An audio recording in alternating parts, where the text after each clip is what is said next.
So first of all, thank you everyone for joining and for being here. Presentation first. My name is Davide Iaccarino. I'm a project manager for cybersecurity and data here at the European Digital SME Alliance. And it is a real pleasure to welcome you to what it is for us, an important moment as we are launching officially our quantum community for small and medium enterprises. We have a rich hour ahead. You will hear from institutions, you will hear from the European Commission, from ENISA, and you will hear from industry directly. We have an exceptional table of speakers. We have Prokopios Drokaris from ENISA, we have Bernardo Gonzalez from the European Commission, and we have Hanna Bozakov from Tuta Email. That is an industry that is focused on post-quantum cryptography and is also part of our tech sovereignty catalog. Where we collect all the sovereign solutions that we find across Europe in hope that they will be applied and used in other industry environments. So this is what you hear today. So the welcome and why quantum matters for SMEs. Then we're going to have Bernardo and Prokopios talk about the EU PQC landscape. We're going to have some insights from Hannah, and then we're going to have some minutes for some questions.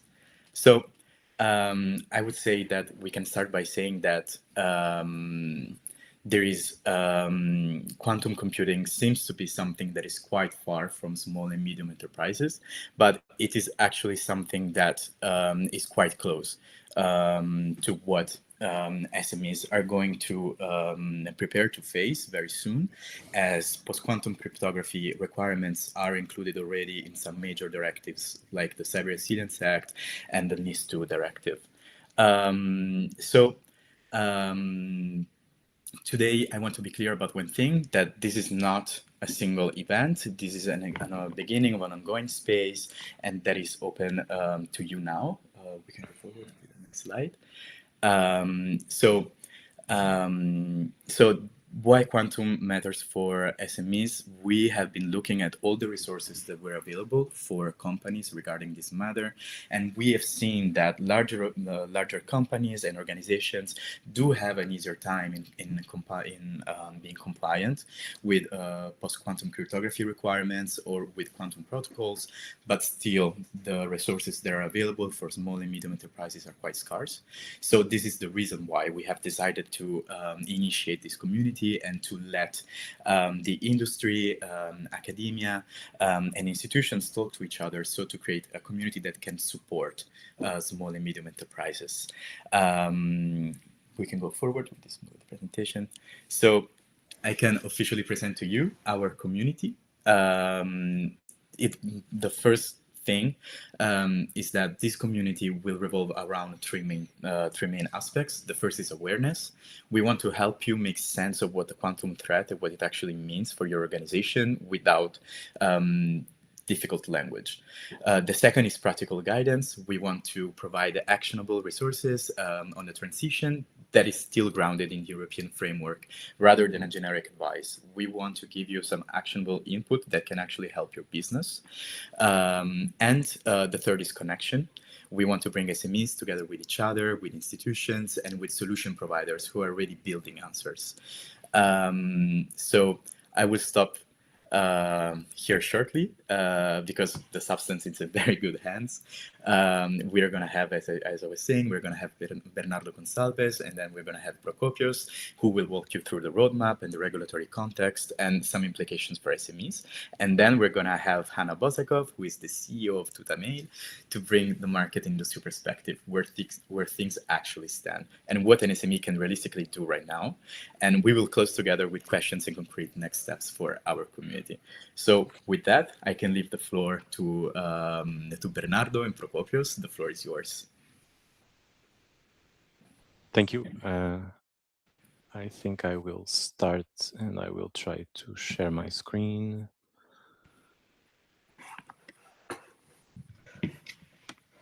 Okay, so I think you are seeing my screen and hearing me. Okay, yes, well, great, thank you. So good afternoon, everyone, and thank you very much for having me here today, and also congratulations on the quantum community that you are starting today. Today in my presentation, I would like to briefly discuss the EU's post-quantum cryptography landscape and what it means. As we know, quantum computing has the potential to transform many fields.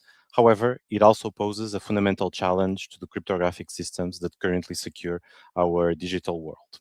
And so the important message here is that this is no longer a purely academic discussion. The EU has started establishing, as we know, a coordinated roadmap for the transition to PQC, and this transition will increasingly influence and impact cybersecurity and other decisions and other aspects of our lives. But so to start, let's begin with a threat. So as we know, most of today's public key cryptography relies basically on mathematical problems that are considered difficult for classical computers. Examples of this are RSA, Diffie-Hellman, including also elliptic curve cryptography. However, with the breakthrough algorithm in 1994 by Peter Shor, we know that sufficiently powerful quantum computers could solve these problems efficiently. So this means that quantum computers do not simply weaken these systems, but they fundamentally break the assumptions on which these algorithms are built. This is why quantum threats are different from conventional cyber threats, because we're not talking about a new attack technique, for instance. We are talking even about the potential collapse of the mathematical foundation of our current modern public key cryptography. By contrast, symmetric cryptography and hash functions are affected much less because the algorithm, in this case, the Grover's algorithm, does not scale so impressively. And generally, these can be strengthened by just by increasing the key size. And this is why the primary focus of post-quantum cryptography is to migrate public key cryptography. And as we have seen some very interesting and impressive advances in the quantum domain that make the urgency of this transition even higher. Because as we know, probably when the first quantum computer appears, it will not be public of the public domain. So a common question that also one can pose after this is, okay, but if large-scale quantum computers do not exist yet, why should we act now? The answer to this is the so-called harvest now, decrypt later threat, or harvest now, decrypt later attack. So attackers can already now intercept and store encrypted communications and data, even if they cannot read them immediately. And when in the advent of a quantum computer becoming available, then those stored communications and data may become readable and being decrypted. Imagine that for sectors handling sensitive information with long confidentiality requirements, such as government, healthcare, finance, critical infrastructures, etc., this is already now a present day risk. Regarding signatures, this is not seen as being so significant at the current period because attacks on signatures will have to occur at the moment of the signature and not after. However, as I mentioned in the previous slide, the recent breakthroughs and advances that we have seen in the quantum domain may suggest that actually the problem with signatures and the attacks related to signatures can occur previous than thought. There is also in the here product life cycle issue, because products that are being developed today, they can remain in operation, I don't know, for 10, 15, 20 years. However, if they are not designed with crypto agility and with future migration to PQC and to future PQC algorithms in mind, they may become non-compliant. And so in other words, there is also this risk, this practical risk of deploy now, waste later in terms of products. Currently, what we are seeing is, in fact, two transitions. We have the first one that concerns encryption, so confidentiality.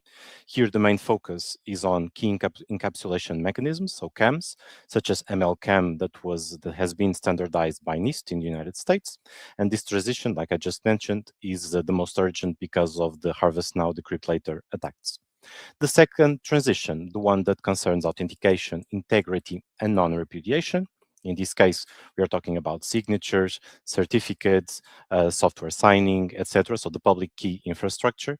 This is seen as urgent, but it is indeed more complex because, for instance, the current PQC signatures that we have currently, they are not still ideal. They still need to be worked on. So this is a very important issue, a very complex issue still that needs to be addressed.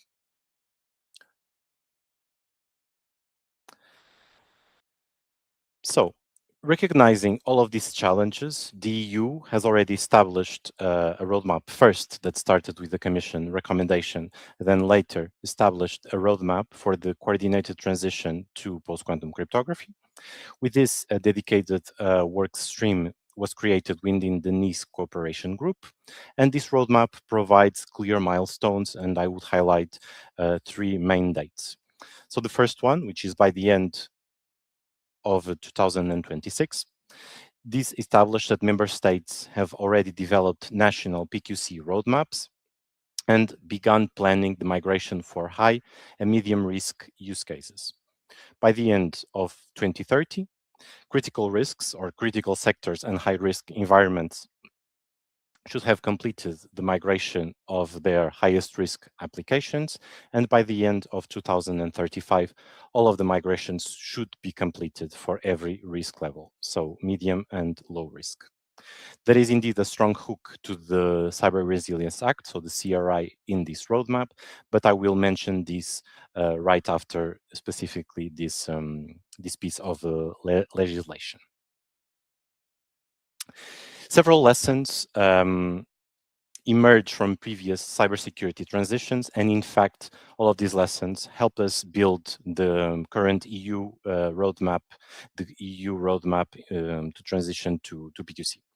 First, I think that the main message here is to start early. Like I just mentioned already in my presentation, we don't know exactly when a cryptographic relevant quantum computer will arrive, and most certainly when that moment comes, so the Q day, it will most likely not be public as well. So we do know that migration takes years, so it's better to start early. Second, as security approach, I would say it's better to use a hybrid approach on this.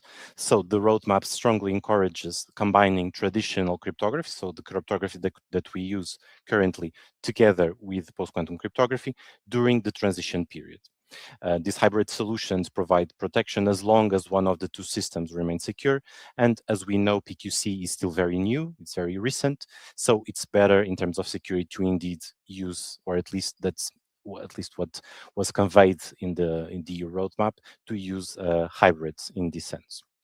And third, we also have to pay attention to supply chains, because quantum readiness is not only a technical issue inside one or my organization or your organization, it's something that covers the entire supply chain. And indeed, also one of the dates or one of the milestones that is in the roadmap is indeed by 2030 to enable quantum safe software and firmware upgrades by default.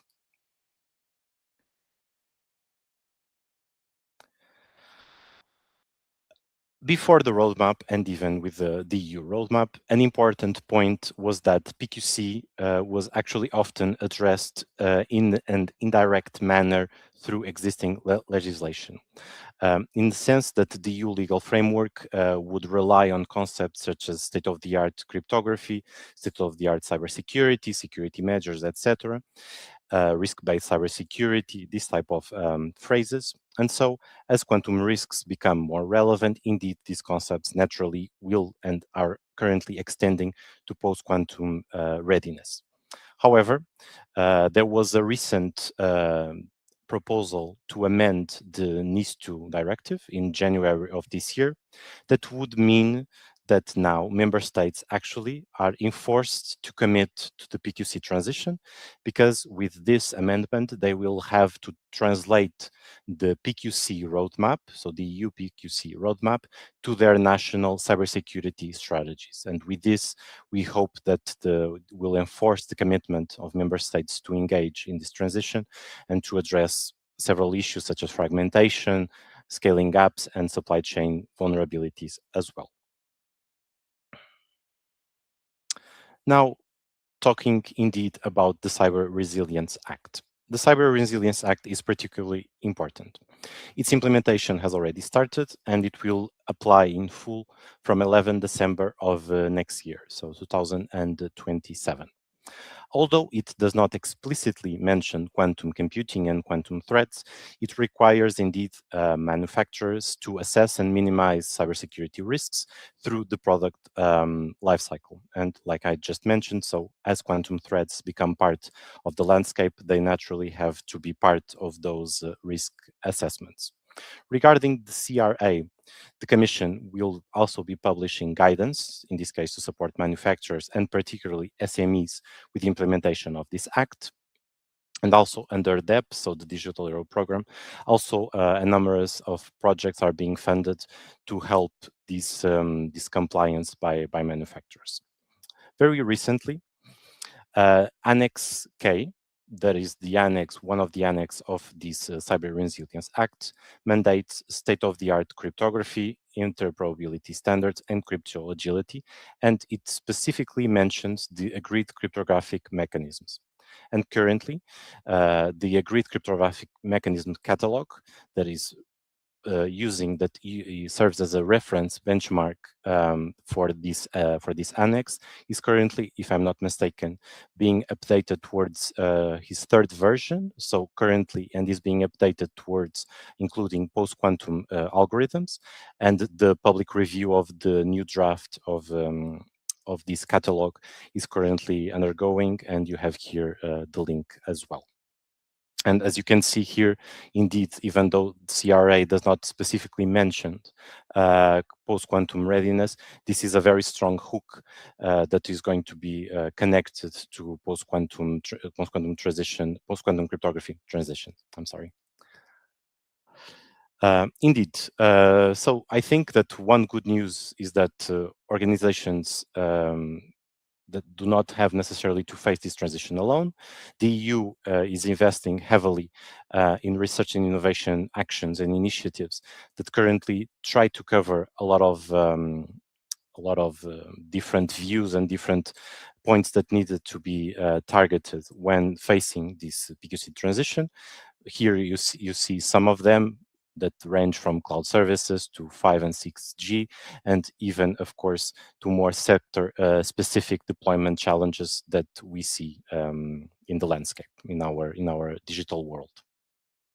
There are also funding opportunities through Horizon Europe and DEP, so the Digital Euro Program, that can be very interesting for SMEs. And I think that SMEs indeed should actively monitor these initiatives in the online portals, since these initiatives can indeed provide valuable technical support, partnerships, and of course, funding opportunities, which is very, very important. And I will just mention here two.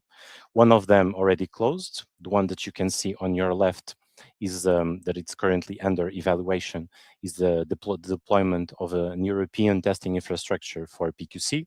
And as you can see here, we expect these testing infrastructures to be open to European SMEs and other stakeholders to better support the evaluation and the advance in this transition, because as I mentioned, this transition will take several years. Currently, there is open on your right this public procurement of innovation for security under Horizon Europe. One of the objectives specifically mentions post-quantum cryptography, for instance, but there are many others, and I think it's always worth checking and keeping an eye on what's going on there. And now, just to conclude in my presentation, indeed, at least what we try to do to the best of our abilities is to nurture a culture of compliance that is structured around the three stages of the life cycle of all digital applications that will have to go through this PQC transition. This encompasses the development of such tools of these tools that will be used in this transition, their deployment, and of course then their use.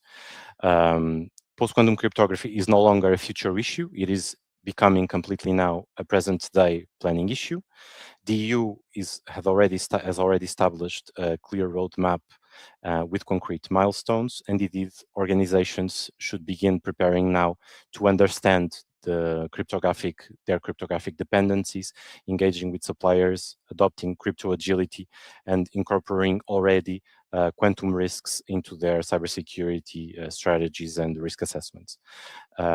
I think that if managed well, indeed, this PQC transition will not only protect Europe's digital infrastructure and our citizens and our digital world, but can also strengthen, of course, our innovation, resilience, and technology in Europe.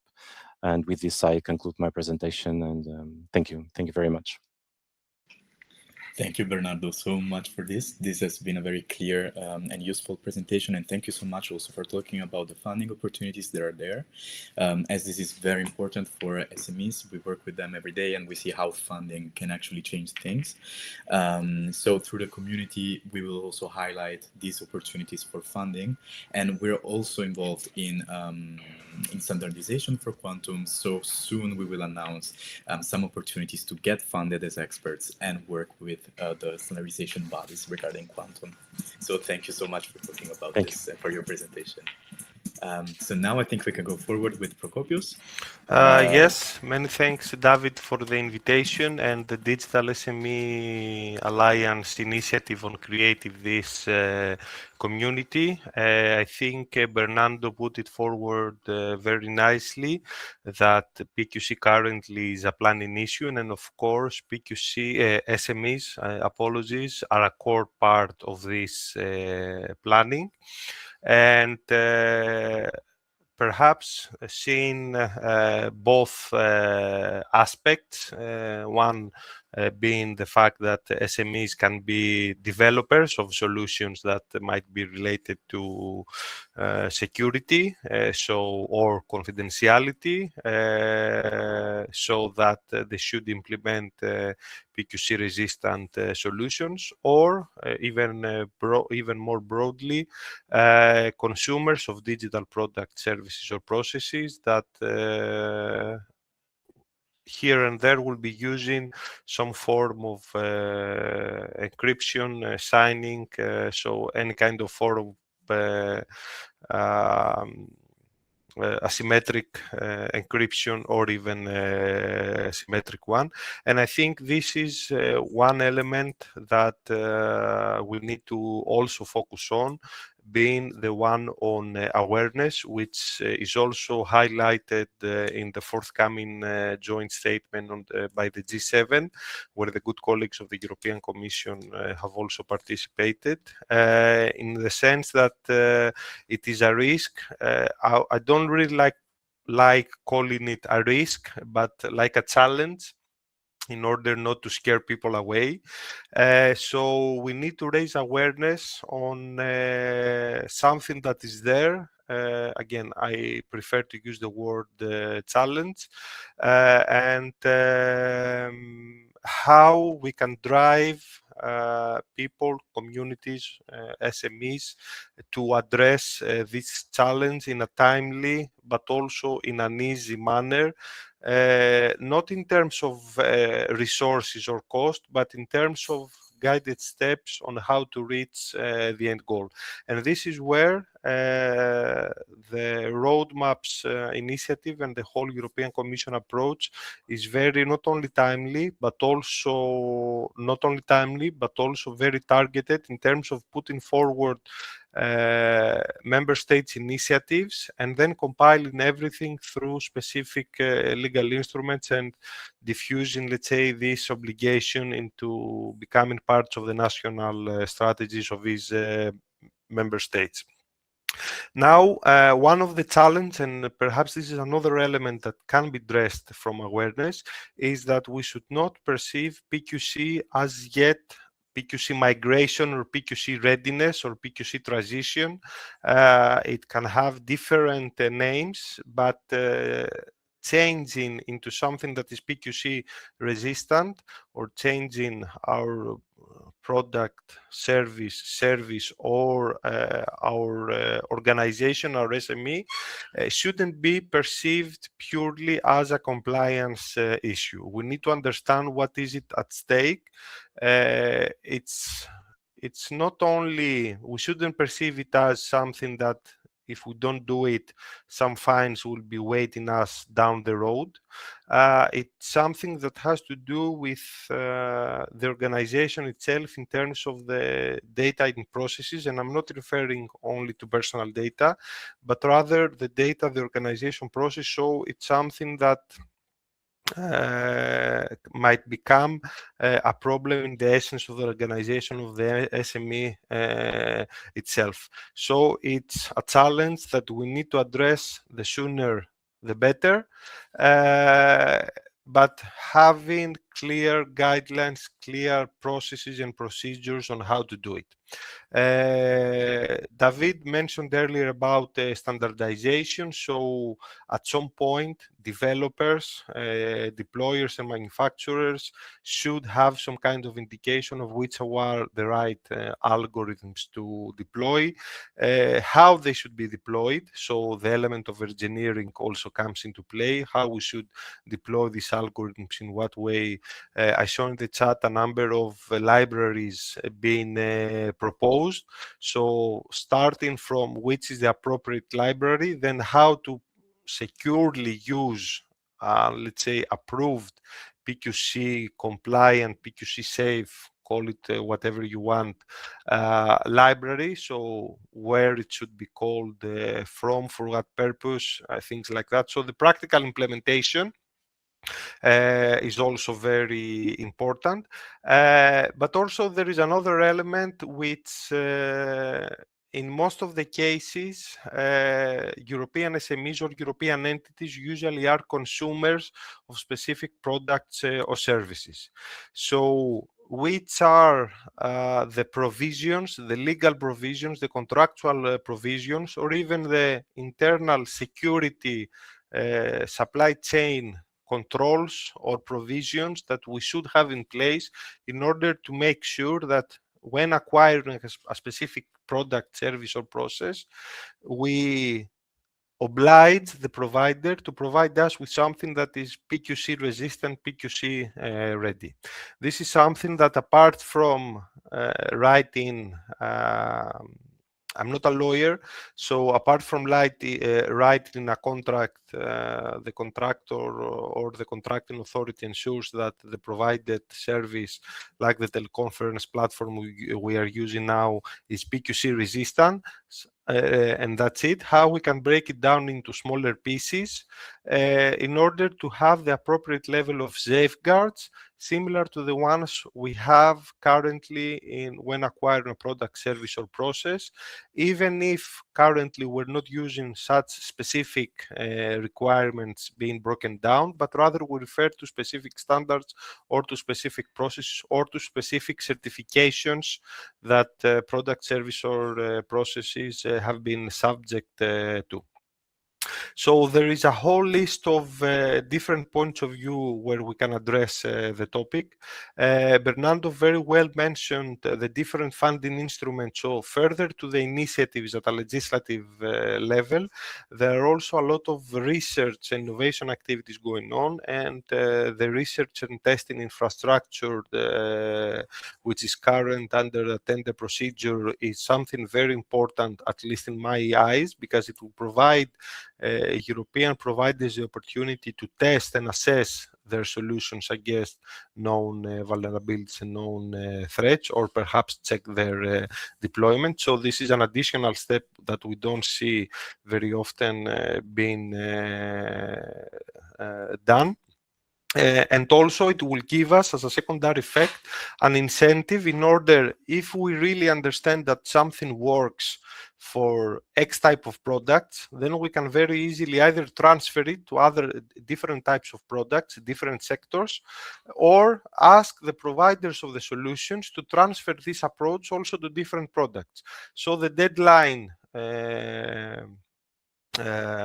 2030 is something that at that moment in time or before, that we will have a lot of experience and expertise on what has worked well in the critical sectors and how we can implement it in the broader landscape. Now, ENISA, further to what Bernardo mentioned with regards to agreed cryptographic mechanisms, which I took advantage of the chat and posted this so that colleagues can also have a look, even if Bernardo already had the link in his slides. We are also supporting European Commission initiatives, and until member states put forward their national strategies with regards to the transition to PQC, and they're being incorporated under the broader overview of national strategies under the NIS2, we have been collaborating and undertook two activities that, at least for the first one, we would like to share it with you once completed as members of this community. So we believe that SMEs should be able to assess by themselves the level of maturity in terms of understanding, but also processes and procedures put in place with regards to PQC readiness. So we are currently finalizing the development of a self-assessment questionnaire, which aims to support whoever undertakes the questionnaire. It's meant for SMEs, however, it could also be applied to any type of entity, to firstly understand where they stand in terms of basic technical and organizational security measures, then move on to cryptographic mechanisms, and then move on to PQC understanding, and then also move to legislative obligations, mainly under NIS2 and DORA. So by filling out this questionnaire, we expect that you will be able to get an understanding of where exactly do you stand or what you might be still missing in terms of being able to transition whenever a solution or an approach has been approved to PQC. Of course, it cannot be considered at this stage as the Bible, but rather a way to raise awareness and then understand first where you stand, secondly, what are the next steps that perhaps you should take, and third, identify with whom you could collaborate or to whom you could or should reach out in order to get additional information on what the next steps should be. One of the findings we expect from this work has to do with being or not being aware which are the cryptographic algorithms or the cryptographic modules an SME or your entity is currently using. So, of course, one can very quickly think of digital signatures in emails or signing documents, but there are here or there other elements. For example, I will bring up a very silly use case, that of the HTTPS in the websites. So something that we are very used to seeing. Our browser as a third-party service mandates it currently. So if a website does not have the HTTPS, we are being presented with a warning. However, it's a kind of an encryption that we are used to working with on our day-to-day activities, but it's not really documented anywhere. So similar to the notion of the software bill of materials under the CRA, we are developing together with colleagues at the European Commission a state of play and let's say an introduction on the cryptographic bill of materials. It's something that as a concept of bill of materials is within the CRA. With the cryptographic element, it's not legally mandated anywhere. However, we think it's a good step in order to get provide organization starting to understand which are the resources, which are the elements categorizing, recording them, analyzing them, categorizing them, and then being able to say, okay, I need to update these three, which are the best approaches or the best solutions or the applicable standards in order to do this work. We aim to have both of these work streams concluded by the end of the year, and we would be more than happy to share it to you through David in order to get your feedback, and hopefully you may find them useful in this journey that has already started, and let's see when we will have something solid as the European Union to put forward. Many thanks, David.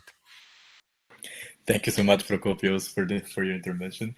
So please share the maturity assessment model as soon as you have it. I will make sure to relate to the community. This is by why all we're means. here. Yes, and it's also very interesting to hear about the bill of materials.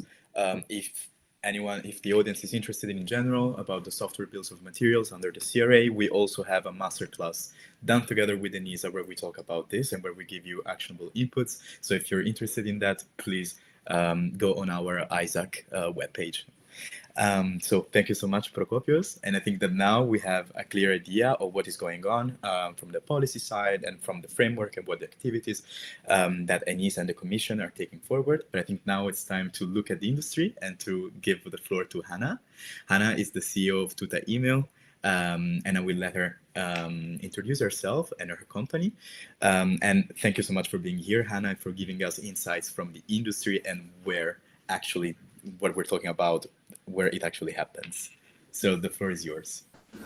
Thank you, Davide. Thank you also for having me. Very happy. As he said, I'm Hannah Bosakov from Tuta Mail.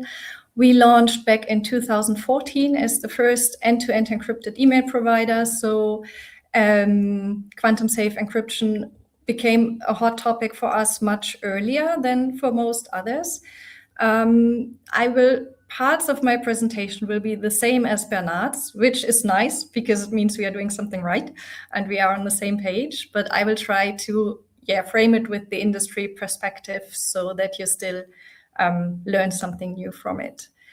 Let me just quickly share my screen and then I'll get started.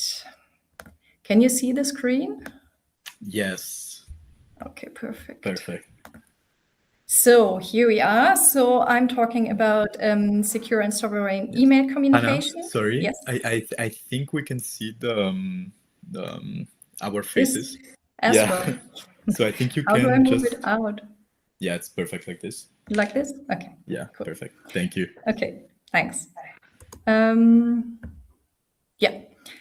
So I'm talking about email communication in the age of quantum computers because the problem with email is that it is asymmetric encryption if you want to have end-to-end encrypted email. And as Bernard said, it's the RSA and elliptic curve cryptography, which is used for asymmetric encryption, which is at threat here with quantum computers.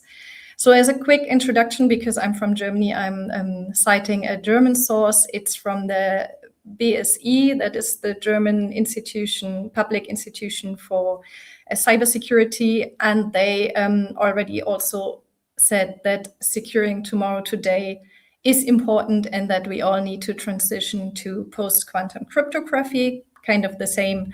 It has the same gist as what the EU is proposing now and asking all of us to become quantum ready.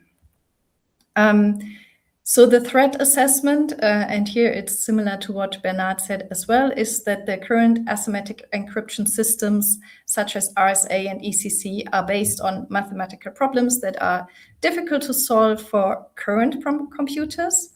But with Shor's algorithm, quantum computers can efficiently solve these problems and break the encryption.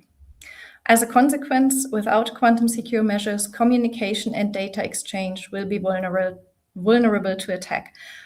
Why do I say communication and data exchange? It is again about asymmetric encryption. Symmetric encryption like IES 248 or higher is considered quantum safe right now. These are proven algorithms that we have been using for decades already. So if you just want to store information encrypted on your hard drive, you can encrypt it already today in a quantum safe manner. But as soon as you want to exchange this information with asymmetric encryption via emails or file sharing, in that moment, you need new algorithms to protect this data because the traditional algorithms are vulnerable to attacks. And from the industry, it is very important to look at where we are right now in terms of quantum development. So how does the threat actually look like? And if we look at this chart, we already see that we have been doing investments have been going on into quantum development since about 25 years, a bit longer. And we see that in the beginning, progress was very slow. So the first 20 years, they only made it to about 100 quantum chips. That is because you probably know that quantum computers are very unstable, and it is hard to build a quantum computer that actually comes out with stable computations. So it is, while it is possible to have demonstrators today of quantum computers, it is still hard to scale them. And to break conventional encryption, we need about 20 million quantum chips. And if we look at the current state, we are at about 1,000 quantum chips, but we don't know how this curve will continue. So it could continue like it did here, like very slowly, or it could be, it could spiral up here, and then we'd be at 20 million rather soon. And this is what the quantum experts are also warning about. So the German BSE expects quantum computers to be available in 10 to 15 years. And what is also interesting is that just this spring, Google announced to speed up getting quantum ready. And this is particularly interesting because Google is one of the biggest investors into quantum computing. So they are the ones developing the quantum computers. So I think they know better than us how far they are in the development and how quickly we will actually have quantum computing. And if they say they need to be quantum ready, it could be that there's some breakthrough coming up in the coming years. And this is why we need to get ready now. And of course, as Bernard also mentioned, there's the harvest now, decrypt later problem.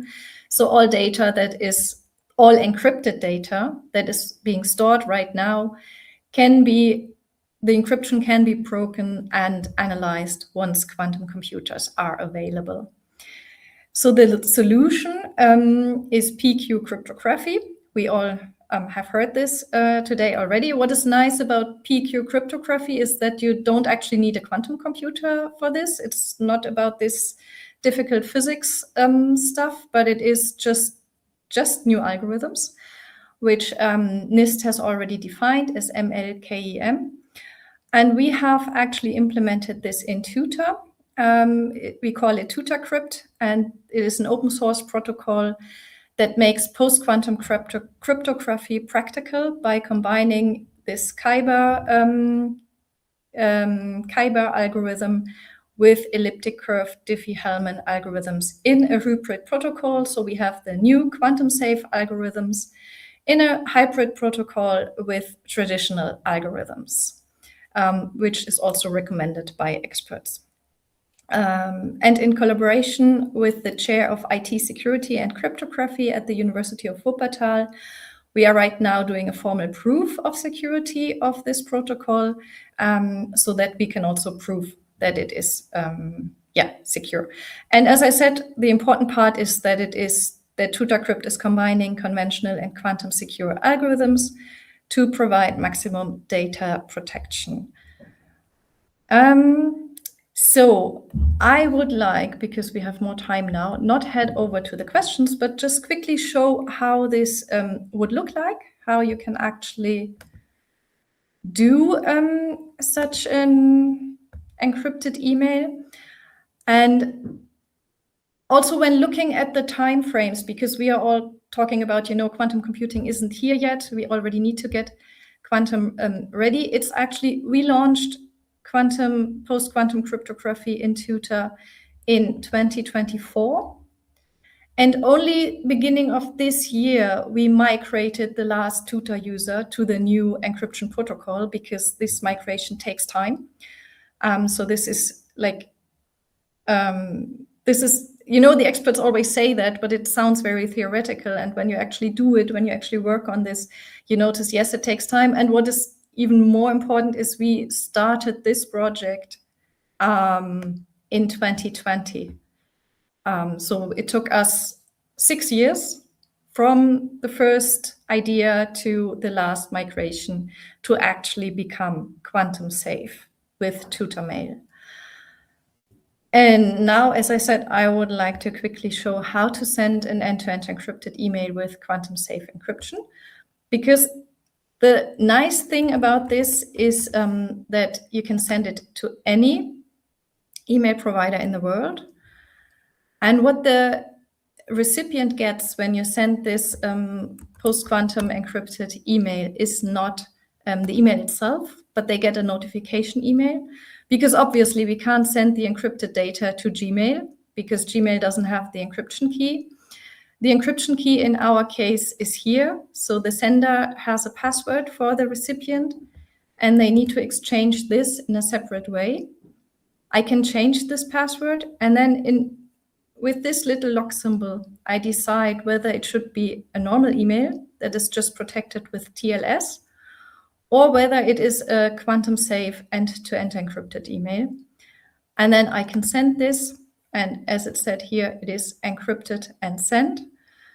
And now I need to head over to my Gmail account, which is here, and wait for Gmail to actually display the message, because this email now just goes via the internet, via different servers with TLS encryption. So it is not quantum safe in that sense, but it only gives you access to the encrypted email. And Gmail is not being nice today. Here it is. So there's the notification email. It just says, hello, you have received a confidential email via Tutor, and you can decrypt it via this link. And then when the recipient clicks on this link, they head over to Tutor again. So actually the email has never left the Tutor server. It is stored on the Tutor server end-to-end encrypted, and the external recipient needs to enter this password that the sender gave them, and then they can show their own encrypted mailbox. And here's the email. The lock symbol again shows that it's end-to-end encrypted, and they can even reply in the end-to-end encrypted way as well. The sender says it's from Gmail, but actually this email comes from Tutor to Tutor, all end-to-end encrypted, because Tutor takes care of the key exchange, so you don't need to manage that. And this is how you can send end-to-end encrypted emails, without any problems already today. And what is also nice in Tutor is that it's not just the emails, but also the contacts, the calendar, and we just recently added a Drive feature as well. And all this data is stored end-to-end encrypted, already secured with quantum safe algorithms. Yeah, that is so far it. And I couldn't help it. It's just such a great coincidence, because just today we launched a Digital Sovereignty Week here at Tutor with a discount. And because also the webinar is today, I need to share this with you. I hope you're interested. You can try Tutor. You can also try it for free and just see how it works, how sending end-to-end encrypted email works for you. And I would be very happy to receive your feedback. And any questions, very welcome. So that's it. Thank you very much. Thank you, Hannah, so much for this. It's very important to have people like you working in industry, and we appreciate Tuta, and we hope that all the audience here will take a look at it and will hopefully choose to use your solutions. You also have a questions actually from Antoinette. Is this available on the paid plans only, I would assume? So maybe if you can give just a breakdown or how it can work to get in touch with you and use your solutions. Yeah, sure. Actually, there is a free version of Tutor Mail because at Tutor, we believe everyone should have privacy. Everyone should be able to use a private option. So there is a basic free version available. And what is important for us is that all the security features are also available on the free version. So of course, you can send this end-to-end encrypted email that I've just shown also with the free version. But of course, it's limited. You can't use your own domain. So if you're a business, you would need a paid plan. But as I said, since security and privacy are so important to us, it's the core of Tutor. It's what we do. This is available in the free plan. Yes. Perfect. Amazing. Thank you so much, Hannah. So if anyone else has a question, you feel free to type in the chat and we will reply or come back to you via email. So if you feel, if you have a questions, please just write it. And here I leave the way to join the community. So you can either go to the link you can find in the chat as well, or you can just scan the QR code and be part of our community. And once again, I want to thank everyone for your attention and for your interest, to our speakers. And hopefully out of this community, we will get connections and we will have a chance to create a stronger community and be stronger in compliance with PQC requirements. So let's see if there are any questions. Otherwise, yes, the slides will be available after the event. They will be shared. You will find them as well on our community page. So this is one more reason to visit our community. And you will be able to download them and just look at them again. Okay. So I would say if there's not anything that our speakers would add, I think we can say goodbye. So please let me know if there's anything else you would like to add. I would just like to add once again, thank you. And please feel free always to get in touch with us if you need anything from the SME point of view, or if you have any initiative that you would like to have small and medium enterprises involved in. Yeah, I would like to say thank you as well. It's very nice for bringing this community together for the initiative. So I really, really appreciate it. It's such an important topic. Thank you. All right. Okay. Then I think that we can finish here. Once again, thank you all, everyone, and I wish you a great day. Talk to you very soon. Thanks, everyone. Bye. Thank you very much. Thank you.